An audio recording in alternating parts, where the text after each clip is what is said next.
امداد سمرو، عمران خان تیزی سے بے نقاب ہوتے جا رہے ہیں، عمران خان کو بے نقاب کرنے کی حکمت عملی کامیاب اور عمران خان ایکسپوز اور ناکام ہوتے جا رہے ہیں۔ دو محاذوں پر عمران خان نے خود کو بدترین بے نقاب کیا، بدترین ایکسپوز کیا ہے۔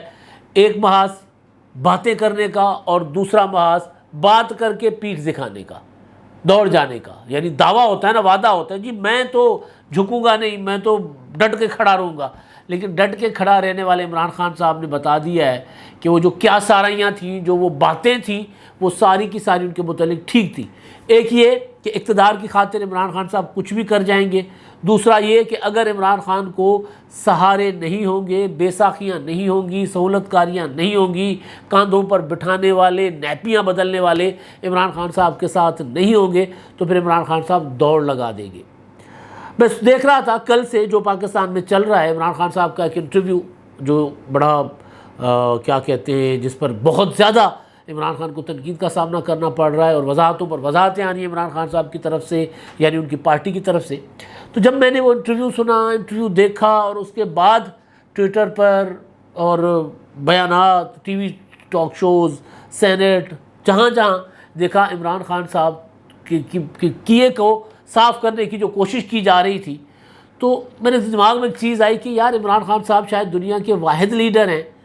جو، یا ان سے پہلے ایک لیڈر پاکستان میں تھے، تو اگر عمران خان صاحب ان کی طرز پر ہیں تو انجام تو پھر ان جیسا ہی ہوگا۔ وہ کون لیڈر تھے وہ میں بتاتا ہوں۔ تو خان صاحب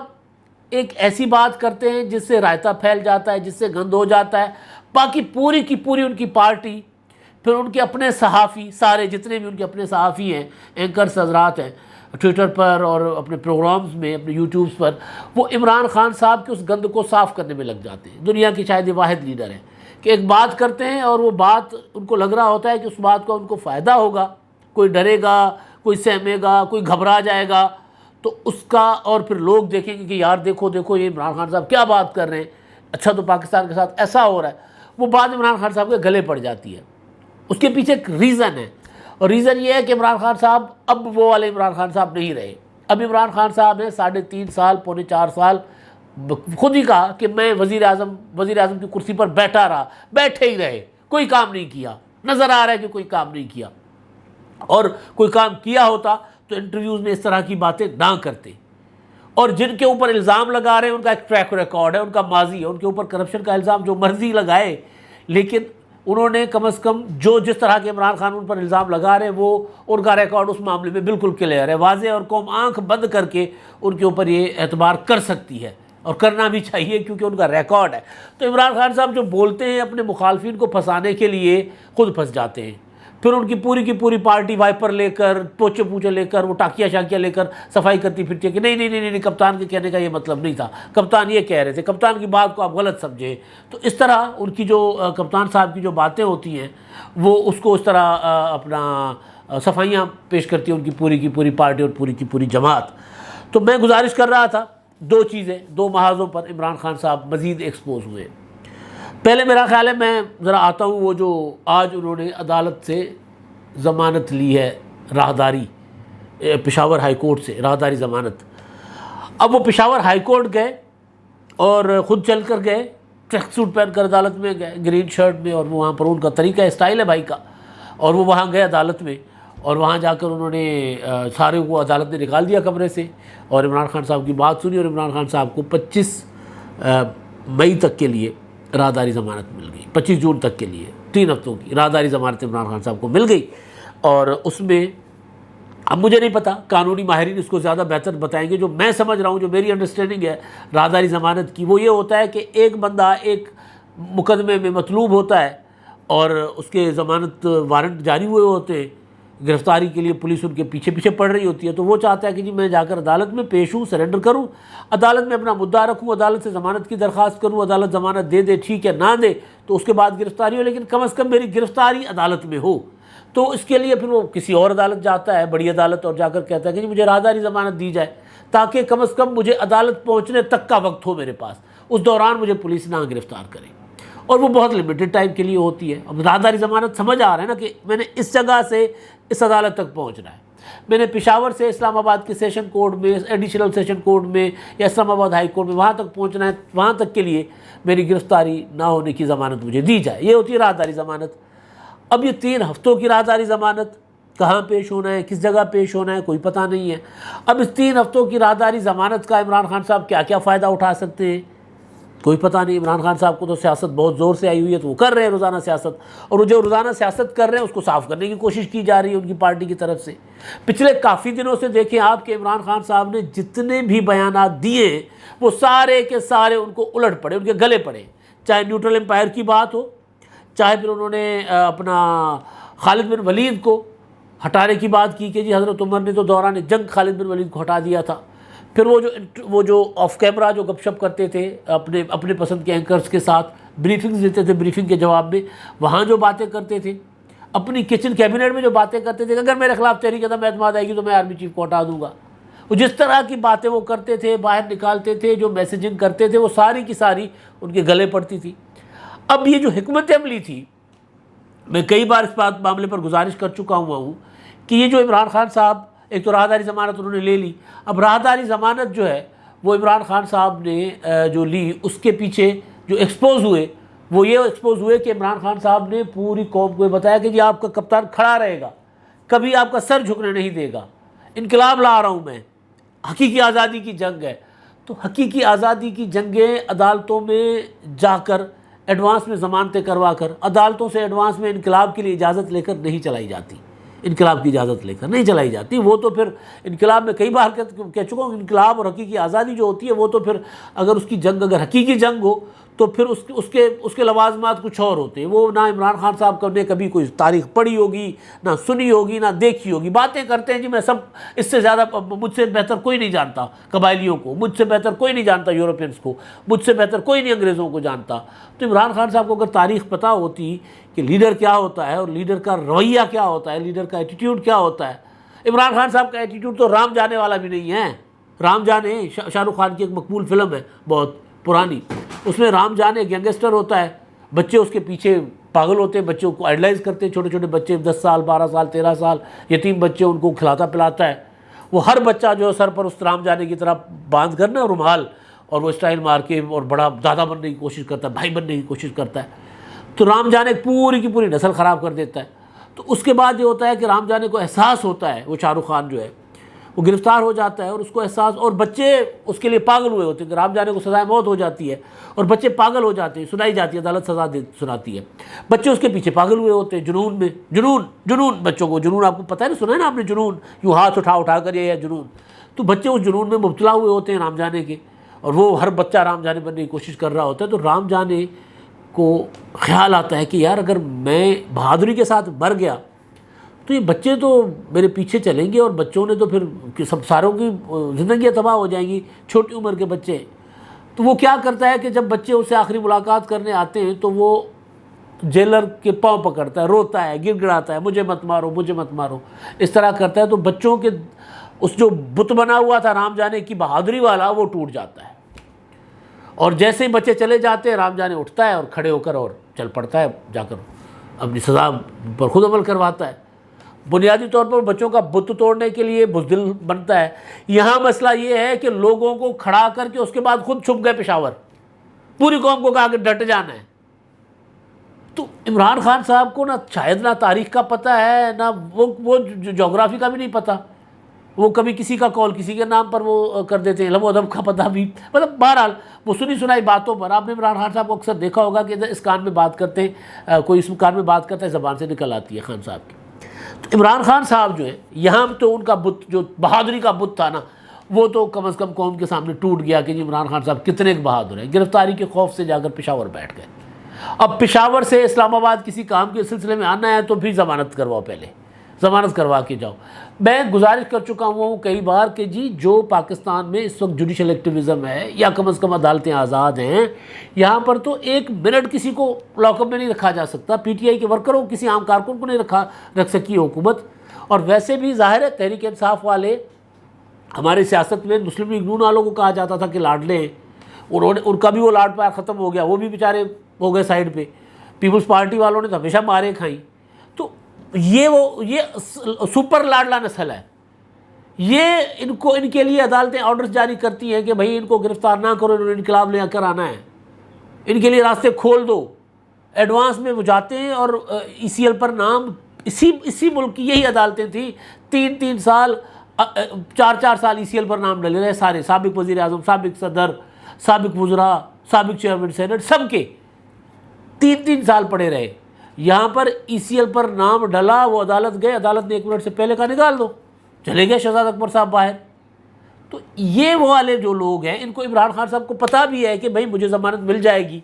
اور ان کو لوگوں کو بھی پتہ ہے کہ عمران خان صاحب نواز شریف یا آصف زرداری تو ہیں نہیں کہ ان کو لمبی جیل ہو جائے اور پھر پوچھنے والا کوئی نہ ہو، لے جیل میں ڈال کر بھول جائے ادارے نیب شیب کے، جی کوئی قیدی بھی ہے ہمارا، بھول جائیں۔ تو عمران خان صاحب تو وہ ہیں نہیں، لیکن اس کے باوجود عمران خان صاحب نے خود کو ایکسپوز کیا۔ یہاں ایکسپوز نہیں کیا، صرف ایک اور جگہ پر بھی ایکسپوز کیا، وہ جو انٹرویو ہے سمیع ابراہیم کے ساتھ۔ میں نے گزارش کی نا، کئی بار میں گزارش کی کہ جو انٹرویو کرنے والا اگر تھوڑا بہت بھی صحافی ہوگا، اس کا کوئی نہ کوئی سوال عمران خان کو ایکسپوز کر دے گا۔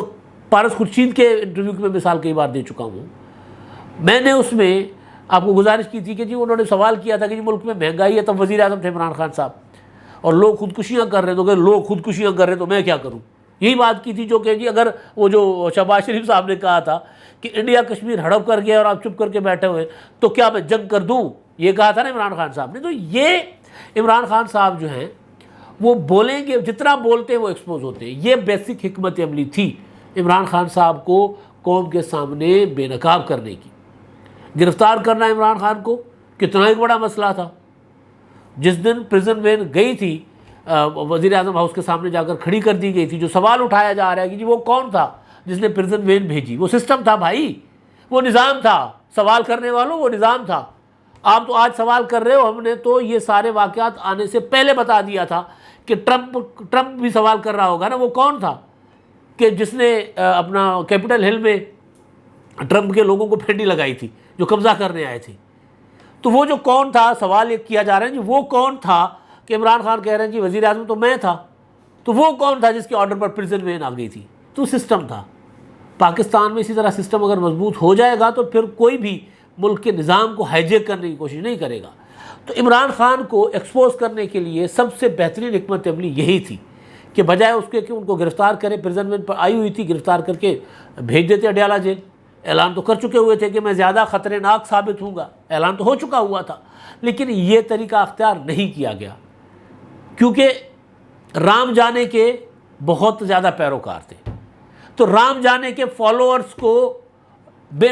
کے سامنے رام جانے کا اصل چہرہ دکھانا تھا کہ جی یہ ہے کیا، یہ پاکستانی رام جانے، وہ انڈین فلم والا رام جانے نہیں، وہ تو اندر سے دلیر تھا، بزدل بننے کی کوشش کر رہا تھا، یہ دلیر بننے کی کوشش کر رہے ہیں، اندر سے کچھ اور ہے عمران خان صاحب۔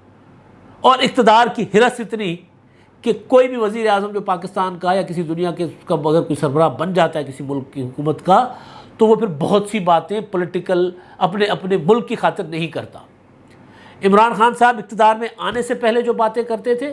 اقتدار میں جانے کے بعد اس سے زیادہ خطرناک باتیں کر رہے ہیں، پاکستان کی جڑیں کھوکھلی کرنے کی کوشش کر رہے ہیں۔ انہوں نے جو انٹرویو دیا ہے سمیع ابراہیم کا، میں اس پر آتا ہوں، جو میں کہہ رہا تھا کہ جی وہ اگر کوئی صاف انٹرویو کرے گا تو عمران خان صاحب ایکسپوز ہو جائیں گے۔ تو انٹرویو میں عمران خان صاحب سے سوال ہوا تھا کہ اگر اسٹیبلشمنٹ آپ کے ساتھ تعاون نہیں کرتی تو پھر کیا ہوگا، یعنی اگر آپ کو اقتدار میں اسٹیبلشمنٹ نہیں لے کر آئے گی تو پھر کیا ہوگا؟ تو پھر وہ کہتے ہیں کہ جی پھر پاکستان کی فوج اسٹیبلشمنٹ تباہ ہو جائے گی، فوج کمزور ہو جائے گی، نیوکلیئر پروگرام دنیا جو ہمیں ڈی نیوکلیئرائز کرے گی، یعنی ہماری ایٹمی طاقت جو ہے دنیا چھین لے گی، اور پھر پاکستان 300 میں ٹوٹ جائے گا۔ اول تو سوال سادہ سا ہے، کیا پاکستان کو ایٹمی طاقت تحریک انصاف نے بنایا تھا؟ کیا پاکستان کو ایٹمی طاقت کسی اپنا عامر ڈکٹیٹر کے دور میں بنایا گیا تھا، یا پاکستان کو ایٹمی طاقت ان دو جماعتوں نے بنایا تھا جو آج اقتدار کا مرکزی حصہ ہیں؟ سادہ سا سوال ہے، قوم کے سامنے پڑا ہوا ہے۔ ذوالفقار علی بھٹو شہید ہو گئے اسی پاداش میں کہ انہوں نے پاکستان کو نیوکلیئر پروگرام دیا تھا۔ نواز شریف کی مصیبتیں آج تک کم نہیں ہو رہی، آج بھی پاکستان میں ان کی بھائی کی حکومت ہے، وہ پاکستان نہیں آ پا رہے بھائی، دوسری بار جلا وطن ہے، جیل کاٹ چکے، 3 بار حکومتیں ان کی جا چکی۔ انہوں نے پاکستان میں ایٹمی دھماکے کیے تھے، آج سے کچھ دن پہلے اس کی سالگرہ ختم ہوئی 28 مئی کو 1998 میں۔ بے نظیر بھٹو شہید نے پاکستان کے دفاع کو مضبوط کرنے کے لیے میزائل ٹیکنالوجی دی اپنے سر پہ، اپنے یعنی ان کو خطرہ تھا کہ وہ جس جہاز میں جا رہی وہ جہاز ہٹ ہو سکتا ہے، انہوں نے کہا کوئی بات نہیں ہے، میں نے پاکستان کے لیے یہ کرنا ہے، اور انہوں نے کیا۔ انہوں نے کہا کہ آپ فلاں ملک جا رہی ہیں اور یہ آپ کو ہٹ کیا جائے۔ انہوں نے کہا کوئی مسئلہ ہی نہیں ہے، جو رات قبر میں ہے وہ باہر نہیں ہو سکتی، وہ گئی۔ ان کی پارٹی ہے بھائی، وہ بیٹھے ہوئے ہیں، ان کی پارٹیاں بیٹھی، ان کی حکومت ہے، بے نظیر کی، نواز شریف کی، بھٹو شہید کی پارٹیاں وہ حکومت میں بیٹھی ہوئی ہے، آئین بنانے والوں کی پارٹیاں بیٹھی ہوئی ہیں جنہوں نے پاکستان کو جوڑ کر تو آئین میں رکھا ہوا ہے۔ آئین پر عمل درآمد ہوگا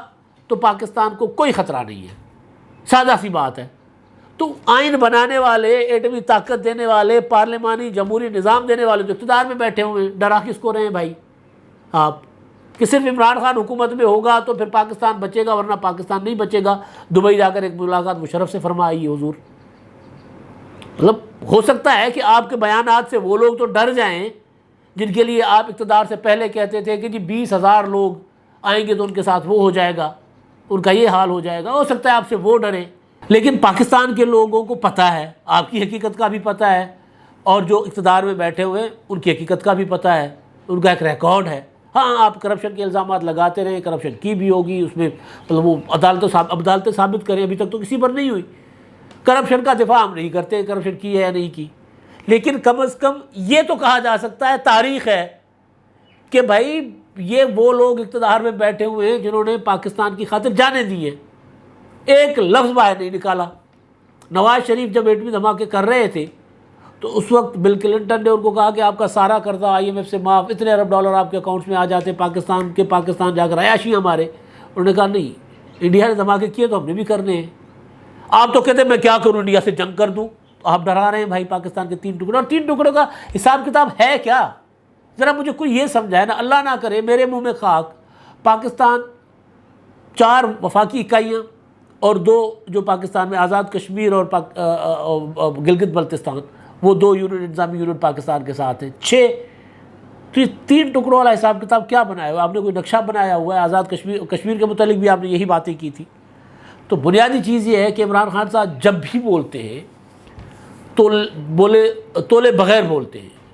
تو پھر نتیجہ یہ ہوتا ہے کہ خان صاحب کو باتیں پڑ جاتی ہیں گلے۔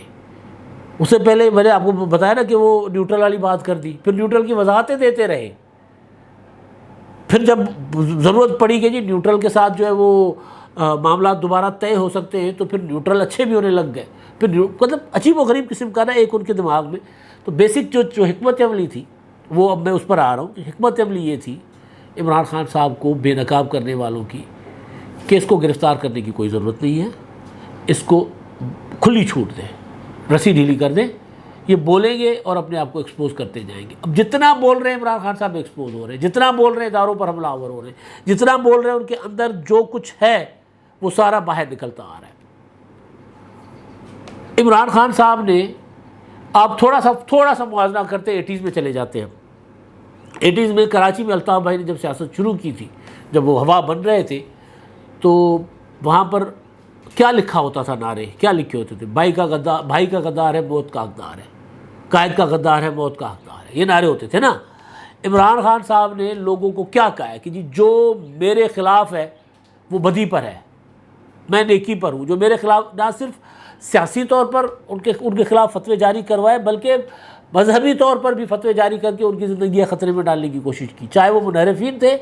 چاہے متحدہ قومی موومنٹ کے لوگ جو ان کو، یا چاہے BAP کے جو ان کی حکومت سے الگ ہو گئے، ان سب کے لیے اب کیا کہہ رہے ہیں کہ جی میرے ہاتھ بندھے ہوئے تھے، میں بلیک میل ہو رہا تھا اور اختیار میرے پاس نہیں تھا، میرے پاس ذمہ داری تھی، ذمہ داری جہاں اختیار بھی وہی ہونا چاہیے۔ تو بھائی یہ بات تو طے ہے، آپ نے بل لئی سی اقتدار، آپ نے خود لیا تھا، آپ نے اپنی کنڈیشن، آپ نے اپنے آپ کو بطور کٹھ پتلی پرائم منسٹر تسلیم کیا تھا۔ آپ ہمیں 3 سال یہ بتاتے رہے کہ جی صفحہ 1 ہے، اور پاکستان کی فوج کی جتنا تعاون اس حکومت کے ساتھ ہے اتنا تعاون ماضی میں کسی حکومت کے ساتھ نہیں رہا، یہ آپ کہتے رہے۔ تو اب آپ جو باتیں کر رہے ہیں کہ جی آپ بلیک میل ہوتے رہے اور آپ کے پاس اختیار نہیں تھا، تو آپ کو تو یہ بات نہیں کرنی چاہیے۔ آپ یوسف رضا گیلانی نہیں ہو کہ آپ نے پارلیمنٹ میں کھڑے ہو کر کہا تھا کہ ریاست کے اندر ریاست نہیں چلے گی. سوال کیا تھا کہ جی فلاں صاحب کس ڈومیسائل پر یہاں پر کس پاسپورٹ پر یہاں پر ٹھہرے ہوئے تھے. پارلیمنٹ میں کھڑے ہو کے بات کی تھی. تو وہاں اگر کھڑے ہو کر بات کرتے اس وقت کرتے جب آپ کے خلاف سارا کچھ ہو رہا تھا. آپ نے سازش کا خط نکالا بھی تو 27 مارچ. آپ نے اس سے پہلے ہر بات میں کہا کہ نہیں نہیں نہیں میں تو آرمی قمر جاوید باجوہ صاحب تو میرے ساتھ ہیں اور اس سے بہتر کوئی ڈیموکریٹ جنرل تو نہیں ہو سکتا. اور آج آپ یہ کہہ رہے ہیں کہ اگر آپ اقتدار میں نہیں ہیں تو پاکستان کی فوج بھی تباہ ہے, پاکستان کی اسٹیبلشمنٹ بھی تباہ ہے, اور پاکستان کے بھی 3 ٹکڑے ہیں, اور پاکستان یوکرین کی طرح پاکستان کو نیوکلیر ٹیکنالوجی سرنڈر کرنی پڑے گی. تو یہ ساری باتیں جو آپ کر رہے ہیں خان صاحب بنیادی طور پر یہ آپ سے کروائی جا رہی ہے. تو جو ڈھیل عمران خان صاحب کو دی گئی تھی وہ ڈھیل تھی ہی اس لیے کہ زیادہ سے زیادہ بولیں, کم از کم لوگ جو ان کے پیچھے ابھی بھی سوچنے سمجھنے والے ہیں وہ ان کا اصل چہرہ دیکھ لیں, پہچان لیں, تاکہ اس کے بعد اگر ہاتھ ڈالیں تو پھر جس طرح کراچی پہلے جلا کرتا تھا اس طرح ملک کا کوئی حالت نہ ہو. الطاف حسین صاحب کی میں نے ذکر کیا تو الطاف حسین کو بھی اسی طرح ڈھیل ملی تھی, اور پھر الطاف حسین کا ایک خطاب ان کی سیاست کے خاتمے کا سبب بنا تھا. تو اللہ نہ کرے عمران خان صاحب کوئی ایسا خطاب کرے, اس طرف جا رہے تیزی کے ساتھ. ایک پولیٹیکل پارٹی بنی ہے PTI, انہوں نے بنایا ہے تو اس کو چلائیں. آج بھی لوگ کہہ رہے ہیں ان کی اپنی پارٹی کے اندر سے بھی اور مخالفین بھی کہ پارلیمنٹ میں آئیں, پارلیمنٹ میں آ کر مقابلہ کریں, وہاں کھڑے ہو کر بات کریں, جو بات کرنی ہے اس فورم پر کریں. انٹرویوز دینا, پشاور میں بیٹھ کر اپنی مرضی کے صحافیوں کو بلانا, پھر ایسی باتیں کرنا کہ اس بات کے اثر کو صاف کرنے کے لیے ڈیٹول لگانا پڑے یا وہ اس طرح کی چیزیں لگانی پڑے کہ تاکہ بدبو بھی نہ ہو نکلے. تو ایسی باتیں آپ کی سیاست کے لیے, آپ کی سیاسی تنزلی کا تو سبب بن سکتی ہیں, آپ کے مخالفین کو نقصان نہیں ہوگا. آپ نے کہا تھا کہ جی میں ان کو رلاؤں گا, ان کے رونے کا جو وقت تھا وہ ختم ہو گیا, اب آپ کا وقت ہے, اب آپ رو رہے ہیں بیٹھے. اب تک کے لیے اتنا ہی. اللہ حافظ.